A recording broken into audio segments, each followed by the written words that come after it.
Channel of Vadodara. ભાજપે સતત ત્રીજી વખત સાંસદ રંજનબેન ભટ્ટને ટિકિટ આપતા ભાજપના સિનિયર નેતા એવા ડોક્ટર જ્યોતિબેન પંડ્યાએ ખુલ્લામાં આનો વિરોધ નોંધાવ્યો હતો। ભાજપે સતત ત્રીજી વખત સાંસદ રંજનબેન ભટ્ટને ટિકિટ આપી છે, જે બાદ ભાજપના સિનિયર નેતા ડોક્ટર જ્યોતિબેન પંડ્યા દ્વારા ખુલ્લેઆમ આ વાતનો વિરોધ કરવામાં આવ્યો હતો। તેમણે પોતાની વાત પક્ષના નેતાઓ સમક્ષ મૂકતા જ તેમને સસ્પેન્ડ કરી દેવામાં આવ્યા હતા। ત્યારે વધુ એક વખત મીડિયા સમક્ષ તેઓ આવ્યા છે અને પોતાની વાત મૂકી છે। ભાજપમાં 30 વર્ષ સક્રિય રહ્યા બાદ ડોક્ટર જ્યોતિબેન પંડ્યા જણાવે છે કે દેશમાં લોકશાહી છે। હું રાજકીય ગતિવિધિમાં કામ કરતી વ્યક્તિએ આવી વાત કરી ત્યારે આજે તે લોકો શહેરમાં છે તેમ મેં જાણ્યું। મારો સંપર્ક કર્યો છે, મારું મન કેસર્યું છે। તમને બધાને ખબર જ છે, મોદી સાહેબ મારા આદર્શ છે। દેશને તેમના વિકાસની રાજનીતિ ગમે છે। ચૂંટણી જે લડવાને લઈને મારું મોટું પ્રયોજન છે તેમ નથી, પરંતુ ક્યાંક વડોદરા શહેરના હિતની વાત કરવી જોઈએ તે મારી ઈચ્છા હતી, જે મેં કરી। ત્યાર પછી વધારે ને વધારે વડોદરાવાસીઓ મારી સાથે જોડાઈ રહ્યા છે। મેં ગુજરાતમાં કેસરી મારી સખી નામનું વોટ્સએપ ગ્રુપ કર્યું હતું। મારું મન કેસર્યું છે। સંપર્ક કોઈ પણ કરી શકે। હજી કંઈ પણ કહેવું જલ્દી હશે।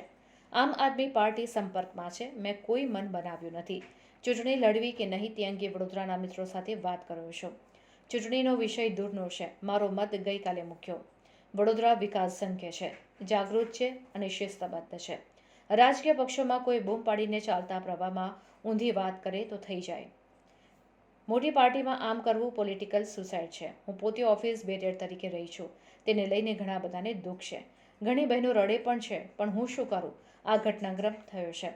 મેં મારા મનની વાત ગઈકાલે કહી દીધી। યોગ્ય ઉમેદવારને ટિકિટ આપવી જોઈએ। તમે મને સસ્પેન્ડ કરી દીધી છે। વડોદરા પાસે અનેક ઉમેદવાર છે। આ તો મોદીજીની સીટ છે। મોદીજી સ્વયં સ્વામી છે। તેમને ડેવલપમેન્ટને લઈને કમિટમેન્ટ કર્યા છે। મોદી સાહેબ જેવું હોય પછી આપણે શું જોઈએ? ઈચ્છા છે કે વડોદરાનો વિકાસ થાય। જ્યોતિબેનને વડોદરાના લોકોનો દોરી સંચાર છે। તેઓ જે કહેશે તેમ કરીશ। ભાજપે સસ્પેન્ડ કર્યા બાદ મને કોઈ દુઃખ નથી। સસ્પેન્ડ કરવામાં કયા સાહેબો કમ ખુદા છે। દેશની લોકશાહીને જ્વલંત રાખવા બીજી પાર્ટી પણ હોવી જોઈએ।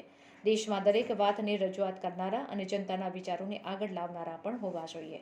લોકશાહી દેશની તાકાત છે। મારું મન કેસર્યું છે। ભાઈ, આપણે તો બધા વડોદરાવાસી છીએ। ગઈકાલે તમે પણ હાજર હતા અને હું હાજર હતી। આપણા શહેરના મીડિયાના મિત્રોમાંથી જ પૂછ્યું આદરણીય પાટીલ સાહેબને, પ્રદેશ અધ્યક્ષજીને, કે ભાઈ આ વડોદરા શહેરનો વિકાસ સુરત જેવો કેમ નહીં, અમદાવાદ જેવો કેમ નહીં? મારું તો જમીર માનતું નથી વશિષ્ઠભાઈ। હું તમને બધાને પૂછું છું, તમે બધા વડોદરાવાસીઓ છો। આપણા બધાના કંઈક સારું થવા માટે જો મારે આહુતિ આપવાની હોય તો આઈ એમ ઓલ સેટ। મારા વડોદરા શહેરના લોકો વડોદરાના વિકાસ માટે જે કહેશે સર આંખો પર, but I don't want to run with such a thing કે આમાં કોઈ એવી અનિવાર્યતા આવી પડે છે। હું અપક્ષમાંથી નથી આવેલી। મારું તો ડીએનએ ભાજપનું છે ભાઈ। ભાજપ મને સસ્પેન્ડ કરે એમની વાત છે, પણ હું મારી આઈડિયોલોજી સાથે છું। મને વડોદરા શહેરના વિકાસની પડેલી છે અને મુખ્યમંત્રીશ્રીએ કહેવું પડે કે તમે વિકાસ ભૂખ્યા છો કે नहीं वडोदरा वाला। इट इज अ शर्म, हमारे लिए ये शर्म की बात है कि हम लोग सब मिलकर के वडोदरा की बात क्यों नहीं सोच सकते? किसी नॉन करप्ट कोई अच्छी बहन को, अच्छे भाई को पार्लियामेंट की टिकट क्यों नहीं दे सकते? બેન, તમે લોકસભાની ટિકિટના દાવેદાર હતા। તમે ટિકિટ ના મળવાને કારણે પાર્ટી નારાજ થઈને આ પગલું ભર્યું છે। તમને આ છેલ્લી અડધા કલાકની વાત કરું છું, ફરી એ જ કહેવાની છે? નહીં બેન, અમે તો સીધી વસ્તુ છે કે હું પોતે વડોદરાના વિકાસ થાય એ માટે ઈચ્છું છું। છેલ્લા 28 વર્ષથી ભારતીય જનતા પાર્ટીની અદની કાર્યકર્તા છું।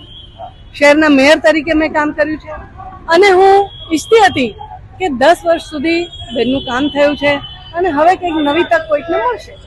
હું પોતે જ ટિકિટ વાંચું ખાતી એવું નહોતું।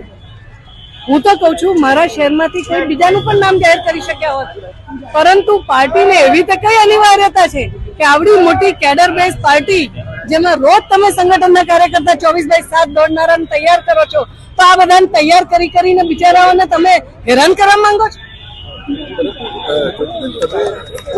नेता तरीके प्रस्थापित છે, પરંતુ આપની જે ફરિયાદ છે એ રંજનબેન ભટ્ટની ઉમેદવારી સામે છે કે ભારતીય જનતા પાર્ટીના નિર્ણય સામે?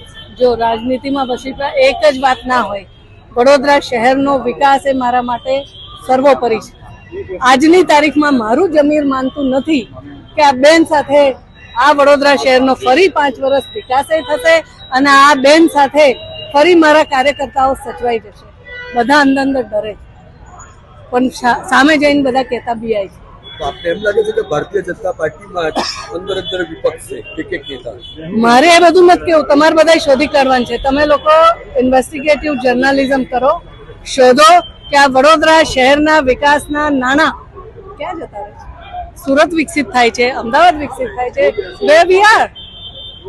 ચલો આગમી સભામાં એવું કહી શકાય કે બેન અન્ય પાર્ટીના ઉમેદવાર હોઈ શકે છે?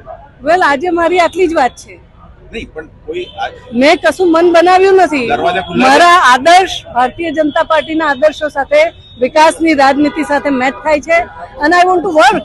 હજી હું સક્ષમ છું, હજી મારી બહુ ઉંમર નથી થઈ, પણ હું આવી જગ્યાએ જ કામ કરું જ્યાં કોઈ એક હઠ માટે, એક ઈગો માટે તમે જિંદગીના 15 વર્ષો સુધી એકનું એક ઘસેડ્યા કરો. આઈ ડોન્ટ વોન્ટ ટુ વર્ક. પરંતુ જ્યોતિબેન, સૌથી મહત્વનો સવાલ એ આવી રહ્યો છે કે જ્યારે ટિકિટ માંગવા માટે નિરીક્ષક સમક્ષ જવાનું હોય છે, આજે જ્યારે આપને સસ્પેન્ડ કરવામાં આવ્યા તો આપને કોઈ ચોક્કસ નોટિસ આપવામાં આવી હતી? ના આપે ને બાબા. I am going against the party's vision, against party's decision. Party કેવી રીતે મને કહેવા બેસે, મને સમજાવે, મને પ્રયત્ન કરે, પણ સસ્પેન્ડ તો કરવું પડે એમને. It is there way of handling. તો મારો અંતિમ સવાલ છે, સંગઠન એ કોઈ પણ ચૂંટણી માટે ખૂબ મહત્વપૂર્ણ પરિબળ હોય છે, કારણ કે કાર્યકર્તાઓને ખુદ નરેન્દ્ર મોદી પણ દેવ દુર્લભ માને છે. તો આ ચૂંટણીમાં આપ તો સંગઠનના સાની છો, તો કાર્યકરો કઈ રીતે મદદ કરશે? જો આ ઇલેક્શન સંગઠન લડશે એવું અમારે નક્કી થયેલું છે અને સંગઠનના કાર્યકર્તાને તમે અવમૂલ્યન જ ના કરો, અવગણના જ કરો તો સંગઠનનો કાર્યકર્તા ક્યાંક તો જઈને બોલશે ને ભાઈ.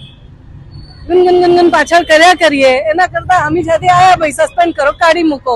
વડોદરા શહેર વાળાને એમ હશે, મને કહે છે ઘણા બધા લોકો, મને લાગશે કે નહીં ભાઈ આ જગ્યાએ કરવું છે તો સારી વાત છે, નહીં તો પછી જય શ્રી કૃષ્ણ.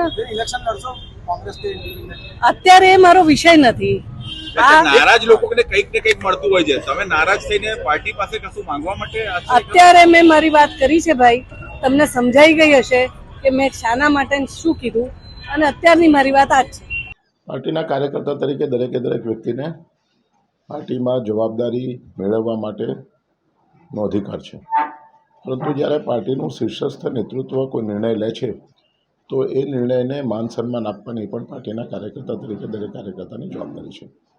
વડોદરા લોકસભાની વાત કરીએ તો 19 જેટલા લોકોએ વડોદરા શહેરમાંથી જેમણે લોકસભાના ઉમેદવાર માટે પોતાની દાવેદારી નોંધાવી. આ જ કાર્યાલય ખાતે સેન્સની પ્રક્રિયા પણ થઈ, પાર્લામેન્ટરી બોર્ડ પણ થયું.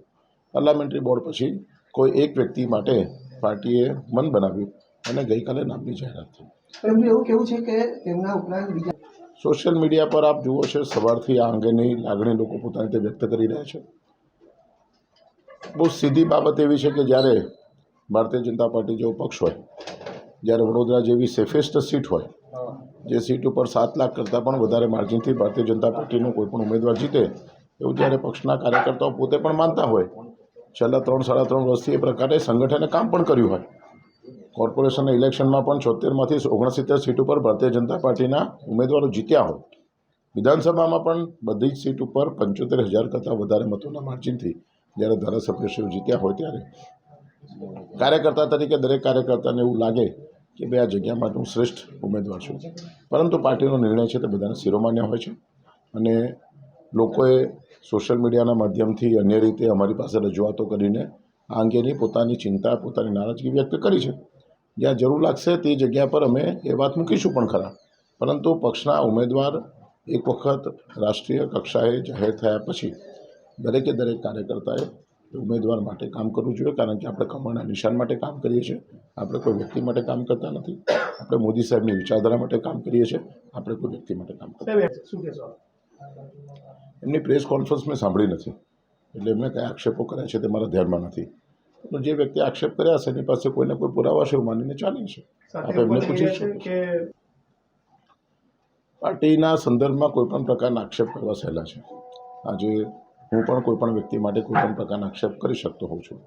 આક્ષેપ કરવા અને આક્ષેપ સાચા હોય બેમાં બહુ મોટો અંતર છે, અને જે વ્યક્તિ આક્ષેપ કર્યા છે તે જ વ્યક્તિ આનો યોગ્ય જવાબ તમને આપી શકે. ડોક્ટર સાહેબ એને રજૂઆત કરી હતી અને અમે બેનને સમજાવવાનો પ્રયત્ન પણ કર્યો છે, પરંતુ બેનને અમે સમજાવી શક્યા નથી. એ બાબતનું અમને દુઃખ પણ છે.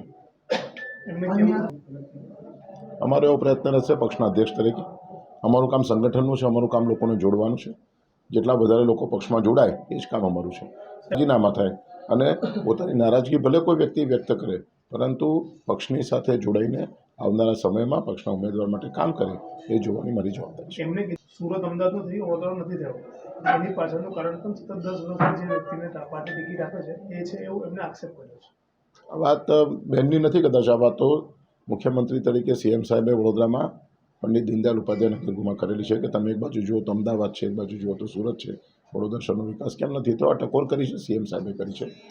ગઈકાલે પણ પાટીલ સાહેબે આવી એક ટકોર કરી હતી પ્રેસના મીડિયાના માધ્યમથી. જ્યારે આપણા મીડિયાના જ મિત્રોની રજૂઆત કરી ત્યારે એમણે પણ ટકોર કરી હતી.